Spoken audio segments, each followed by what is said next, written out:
This is DeJa, and she's here today to read a story with you. See her scarf? It says, "Read with me." And she's excited that you're here to listen to her story about the cool bean. Watch out, here come the cool beans. The cool beans. Oh yeah, check out how they move. Look at the way they swagger. Notice their sunglasses? Yow. The cool beans, DeJa's pushing the book. The cool beans are known all over school, from house to house, across town, and beyond county lines.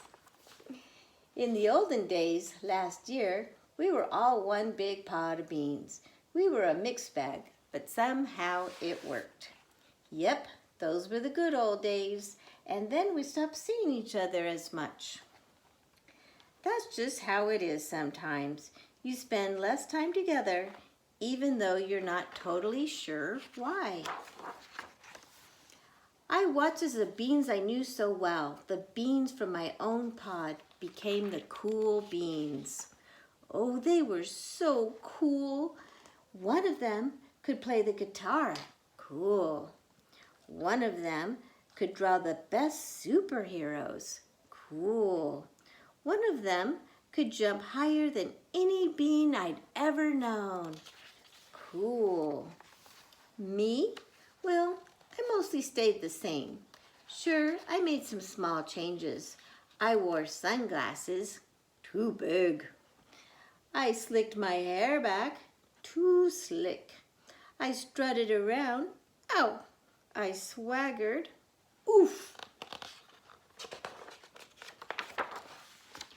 I was still picked last for everything. My clothes never seemed to fit. I snorted when I laughed. I walked into stuff. I was an uncool bean for sure. I started thinking of myself as just a common bean with no special skills. I couldn't compete, so I didn't even try. I'd never be a cool bean. It seemed like there were two types of beans in the world. There were the cool beans and the beans like me, just hanging out at Laguna Beach. The days all blended together. I lived my life and things were just okay.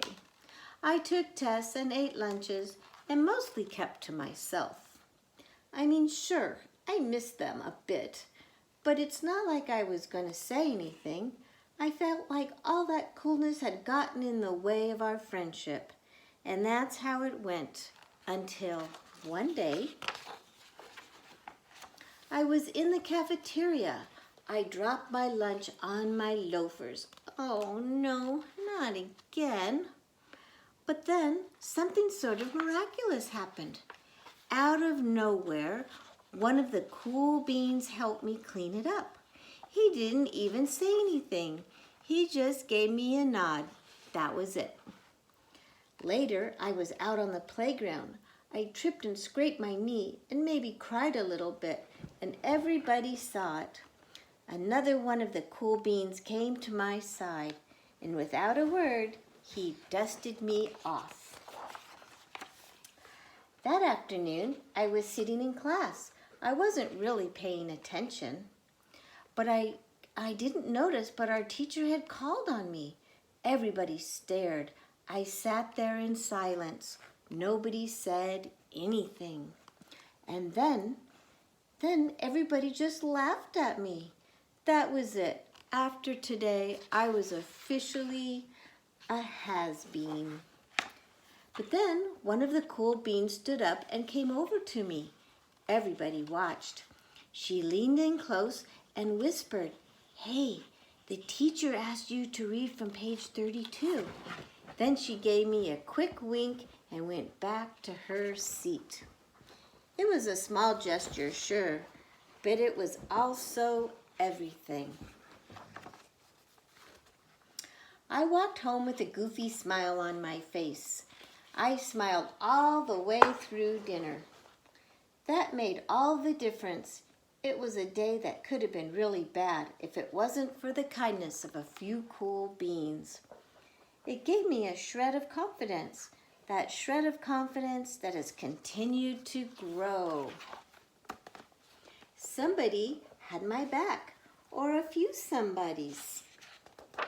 That's nice, huh, DeJa? After that, I started hanging out with all the cool beans again. How have you been? Get it? How have you been? Not all the time, but sometimes. At lunch, after school, even on the weekends. Throughout all of this, I realize that it's not how you look or any of that other silly stuff. It's about a wink or a nod or a smile at just the right moment. It's about dusting somebody off, helping them up again, and pointing them in the right direction. You need a hand? Yes, please. Now that's cool. And that's the cool bean. Thanks for reading a book with DeJa and me, and we'll see you soon. Bye-bye.